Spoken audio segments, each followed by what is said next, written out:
I wanted to give you some new ideas, maybe refresh your ideas, maybe introduce you to all kinds of ways that you can meditate and the different tools you can use to enhance your practice.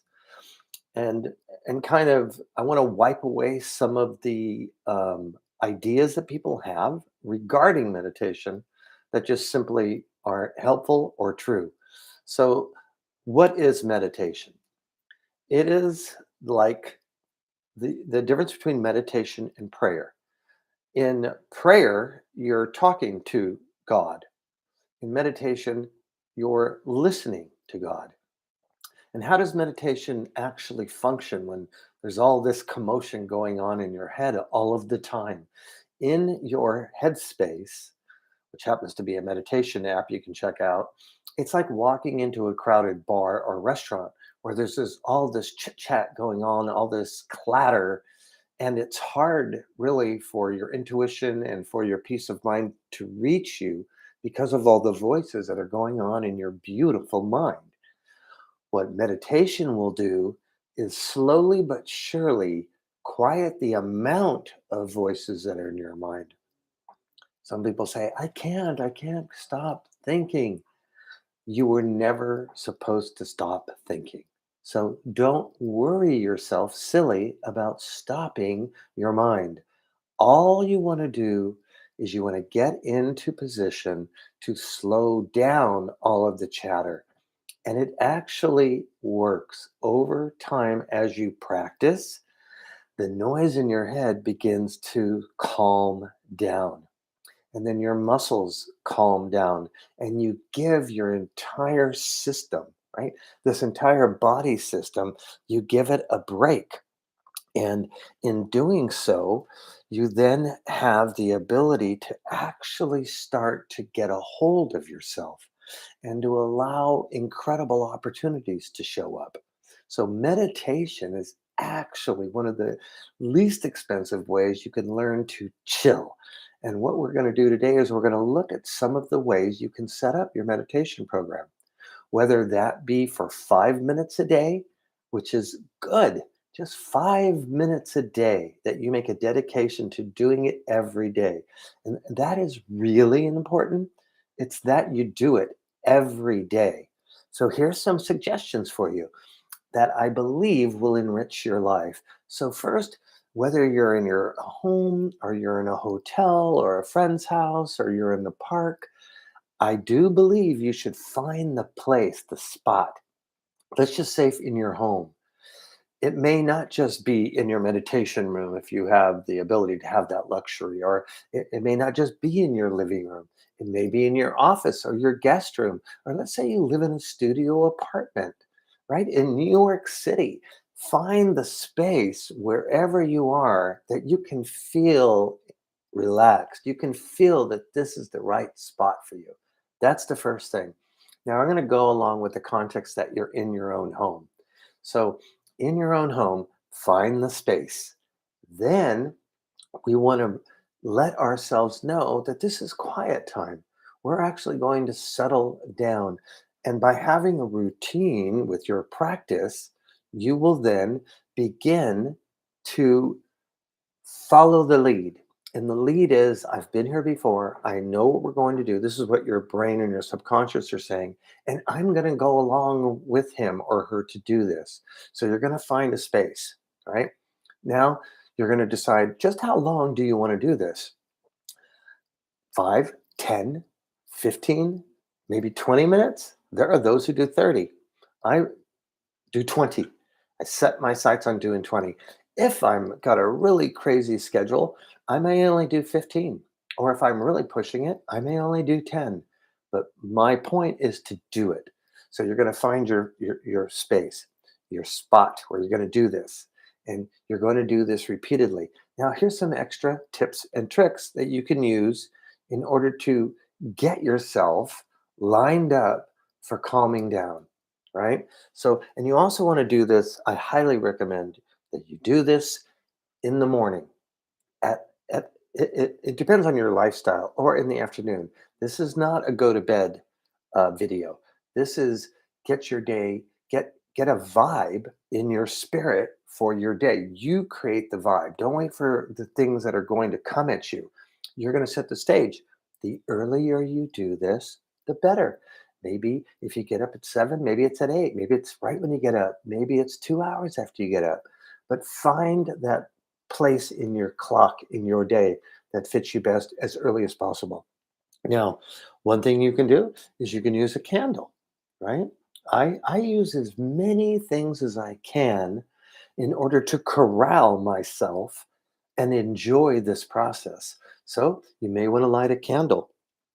Now, that's going to be kind of a visual because the fire is what we've all wanted, right? We need water, we need fire to cook.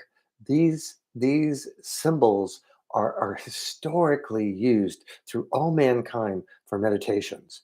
This is going to lower your blood pressure. This is going to give your heart, all your major organs, your heart, your liver, your pancreas, your brain, it's going to give it all a chance to reboot, to calm down. And so these objects are intended to help you in your routine to tell your subconscious it's time to chill out. So the candle. The other thing, I happen to like this stuff, kind of old school incense, right? You can have your candle and then you can pull out your incense. Ooh, it's going to make me sneeze. And light your incense. So now you're employing your factors. You're employing your smell. Your the fire is represented the fire in your heart and in your soul. So you have those going for you. Now, in a lot of different in spiritual environments, uh, bells and bowls are used. So it's tiny.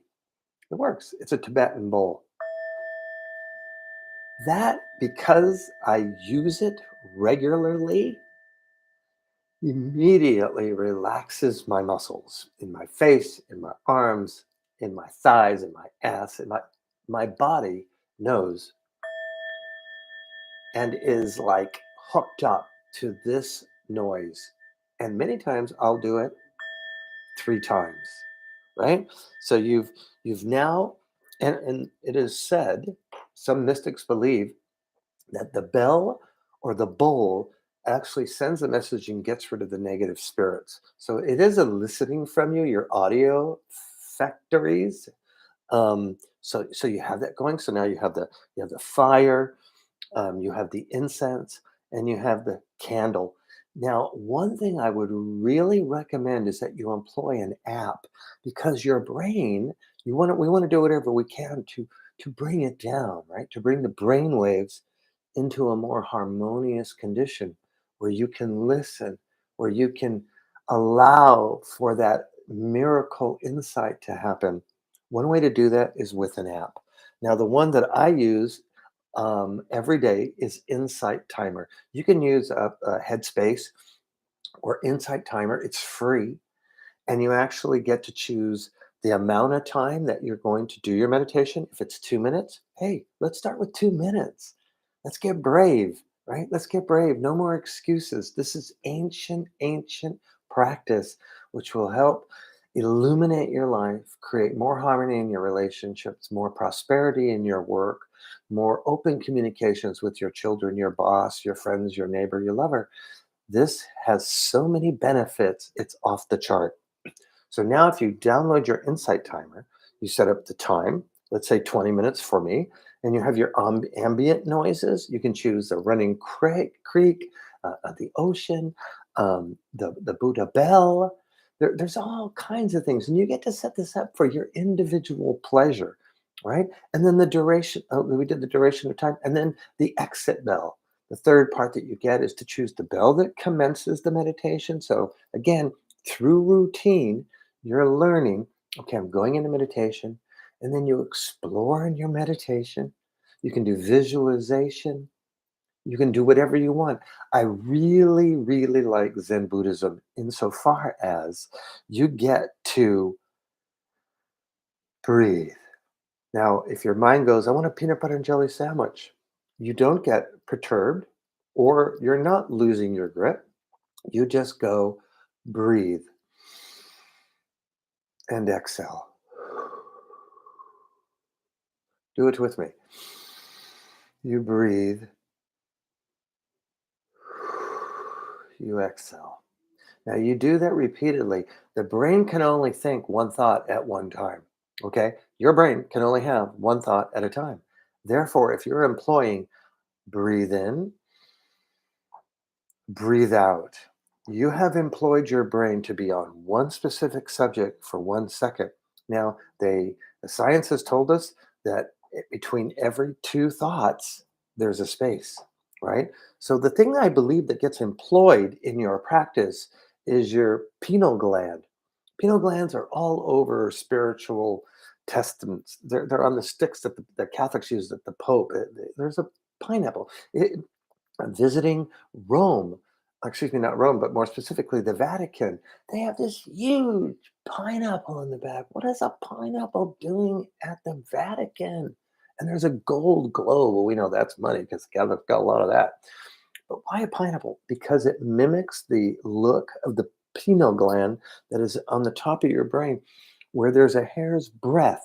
So when you're in meditation and you're calming the voices in your beautiful mind, then energy, then thought, then something outside yourself goes into the pineal gland and it can go, I don't know if it goes to the right or the left. I don't know if it has a blinker system, but then thought, other than your own thought, can enter you and give you inspiration for any questions that you're having.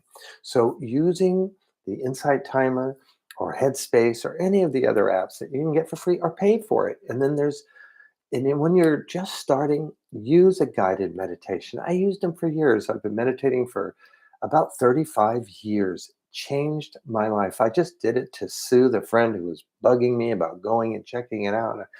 Oh, to put this to bed, I'll go with you and do a 30-minute introduction. Absolutely set the stage for the rest of my life. And I hope that this can set the stage for the rest of your life. So now, when you go to sit, do not lay down. So I want to kind of wipe that off. No, I'm just going to lay down and do my meditation. I don't encourage you to do that. I do encourage you, however, to sit. Now, if you want to sit on the ground, um, I got this years ago, maybe not like 100, but 14 years ago. See this, how big this is? You can get the structure of it. This is a pillow, and it's a meditation pillow made for it, allowing your body to be up, creating pretty much like a pyramid because your hands are open. Like actually, you use these two fingers. This is traditional meditations in Buddhism, and you sit on the pillow. You don't have to cross your legs and lose, all the blood in your legs. Uh, do not fret. You can just sit on the pillow and cross your legs, bending down with your hands on your lap. Now, most recently, in the last 2 years, the pillow didn't, it just wasn't enough for support for me. So somebody turned me on to this, and I use this religiously. So it's a bench. See, it's literally the simple bench. It was a gift to me. You can get them on Amazon. So what you do is you actually tuck your legs under the bench. So the bench gets behind you. You tuck your legs under it, and that way you don't lose circulation. Brilliant. Absolutely brilliant job. So you can either use a bench or you can use a pillow. And if you're in, the Grand Canyon, you just sit on the bloody ground. Often, if it's a nice day out, I sit in the grass so that you're getting the energy from the earth, from Mother Earth, and you're getting the high frequency. It's detoxing you. Great to meditate in the outdoors if you're able, and that the environment is conducive for it because you don't want a lot of interruption going on. So again, we have the apps, we have the candle, we have the incense, right? We're using all of these objects to institute a practice. And you will find that it rolls out harmony into your day. It rolls out harmony before you get into the traffic. Maybe there won't be traffic. If you're going to the market, you find VIP parking, right? If you're going to an event, there's all of a sudden there's a way for you to get in that the others don't see because the clutter in their minds. There's so much benefit. And now, what do you use the tactile thing? If you're not just sitting and using a mantra, mantras are very useful. And again, if you're doing this for the first time, I would encourage you to listen to a guided meditation, so that you begin to practice the relaxation of your practice, right? The relaxing part. So you're listening to a soothing voice, and they have them on the Insight Timer. You can get them there on or on Headspace. Now, the thing I have employed for the last 20 years is a mala. So you may ask, what is a mala? Which is a good question. So, I was raised in Catholicism in the beginning part of my journey in life, and for Catholics, they use a rosary, right? So it's all the different stations of the cross, etc., etc. But the rosary is actually taken from the mala, from the Hindus. So this mala, which is handmade by an incredible lady, I can maybe put it on the Instagram later. She hand makes these. This is the one I chose for myself. It's beautiful. It's got a little Buddha head. Now, what's the point? The point is that there's 108 beads. Why is there 108 beads in a mala? It is the highest frequency of vibration in numbers in the Hindu religion. So there's 108 beads. I have sat and just used the mala, not used a timer. I've done everything, once, twice, 100 times to see what fits my nature. So I have done it where I don't use a timer and I just do 108 breaths. So every time, so we want to keep this simple. Every time you have it between, I think that's called the index finger and your thumb, and you take a breath, you let go of a breath, and then you move to the next beat. That takes me about 20 to 25 minutes in what I've done. For me, I just use the mala. Now I'm at a point in my practice. I just put my Insight Timer on. I sit with my mala. Now you've employed your tactile, your fingertips, right? And you have the candle going, you have incense going. So you're really incorporating all of the different senses into this quiet time. Now, if you're out and about and you're running around in your day, running your errands, going to work, going to lunch, and you find yourself in a line or you start to get upset, you can get this is not specifically made for prayer beads, but it can function as a prayer bead. This is actually African art, but I mean, African bracelet. But you can just grab a hold of the bracelet while you're in line. Let's say you're at Target or you're at Nordstrom's or, Trader Joe's or Ralph's, whatever. And you're getting maybe you're feeling all the energy around you, maybe you're very sensitive, then you just with if it's on your left arm, you grab it with your right finger and you hold on to a bead and you take a breath. And you get back into the center of love. You get back into the center of consciousness where it's not just you, you're a part of this collective human being, it's the family of humankind. So these are some of the many things that I use in order to entertain myself, create a practice, have something consistent, get to the center of my being. And that doesn't mean you're not sitting up on a hill with a llama and, your guru and doing nothing. We have busy, busy, busy, busy, busy lives. This is a way for you to not ever say I'm busy again, but just knowing you're doing whatever is important to you at this time and at this moment. I hope that this video helps to illuminate some ideas. Please like and hit the bell for my future videos. I'll be putting, every week I want to bring you new content, something rich and something reliable and something that you can put to good use. And I want to thank you for coming on here today and tell your friends. And again, remember to hit the like button. If you're willing, take a moment, leave a thought, at least 4 words. The algorithms will find it, and I'll look forward to seeing you next time here on the Chill Channel. Okay, have a fantastic day.